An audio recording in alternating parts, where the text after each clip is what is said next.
You know, when you look at the great empires of history, they often feel, well, eternal, right? Unstoppable. But history shows us that they all move in this incredible cycle. They rise, they peak, and then they fall.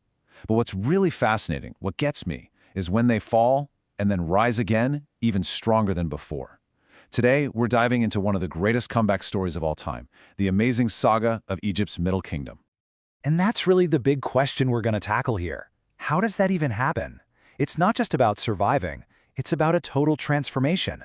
How does a civilization pull itself back from the brink of total chaos to build something even greater? Let's start putting the pieces of this incredible puzzle together. And luckily for us, Egypt's own history lays out this epic cycle perfectly. We start in the chaos of what's called the First Intermediate Period. Then comes the rebirth, the reunification of the Middle Kingdom. But then, another collapse into the Second Intermediate Period, which finally leads to the birth of the mighty New Kingdom. It's a real roller coaster, and we're going to see just how it all unfolded. All right, so let's set the scene. We're talking around 2040 BCE. Egypt had just gone through a really long, messy period of civil war and division. But then, a line of powerful rulers, kicking off with a pharaoh named Mentuhotep II, they managed to do the impossible. They re-established control and pulled the two lands of Egypt back into one unified kingdom. This was the dawn of a second age of greatness. And get this new era of stability, what we now call the Middle Kingdom, it wasn't some flash in the pan. It lasted for nearly 260 years. That's over a quarter of a millennium of peace, prosperity, and just pure renewed strength. So what was their secret sauce? How did they pull this off? Well, the pharaohs of this new age laid some seriously smart groundwork. For the very first time, they created a professional, standing army, which was an absolute game changer for defense. They got back to work on the massive building projects that the Old Kingdom was famous for. They reopened these crucial trade routes abroad. And maybe most importantly, they built a really strong, centralized government to keep everything running smoothly.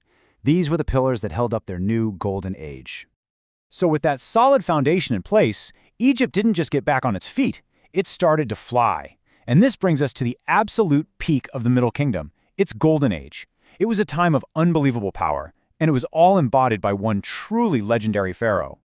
And that pharaoh was Senusret III. This guy was the real deal. He was kind of two people in one. On the one hand, he was this fierce warrior pharaoh, always pushing Egypt's borders. But on the other, he was a brilliant administrator who knew exactly how to run a huge, complex country. So under Senusret's rule, back in the 1800s BCE, Egypt just exploded in wealth and power. He personally led armies deep into Kush, that's modern-day Sudan, and secured its rich gold mines and a steady supply of tough mercenaries. But his genius wasn't just on the battlefield. Back home, he really cleverly broke the power of all the regional nobles, which meant all the power flowed directly to him, the pharaoh. And this stability, it sparked this incredible cultural boom in art and literature. But, as we already know, no golden age lasts forever. After hitting this incredible peak, the mighty Middle Kingdom, well, it started to show some cracks.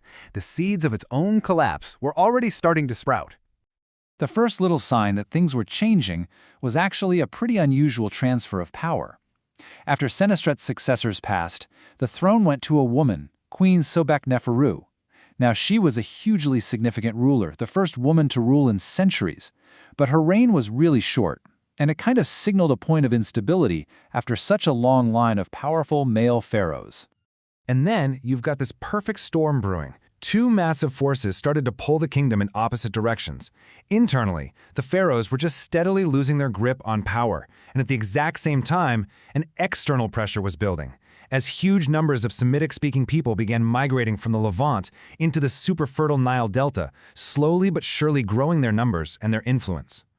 And that combination, weak leadership from within and this growing pressure from without, well, it was a ticking time bomb. Eventually, it all fell apart. Central control just collapsed.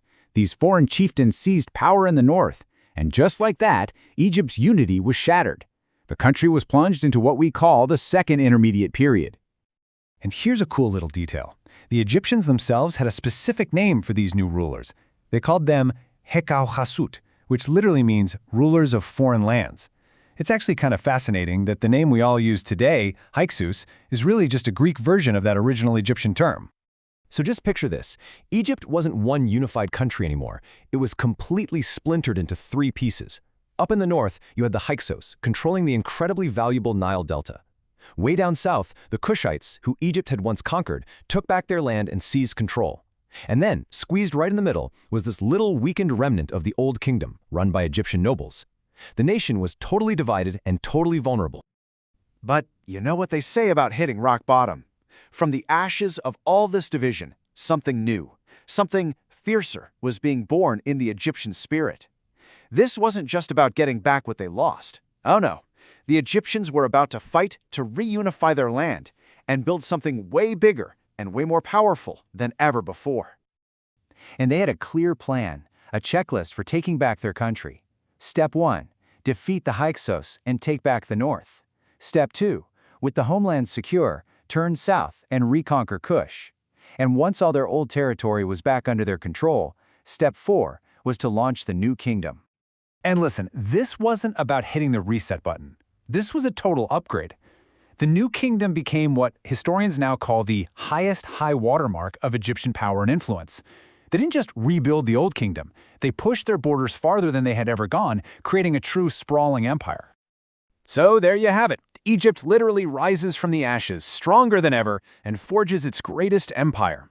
But it brings us right back to where we started, doesn't it? Having reached this incredible new peak, we're left with that one lingering question. Does history teach us that every great height is inevitably followed by another decline?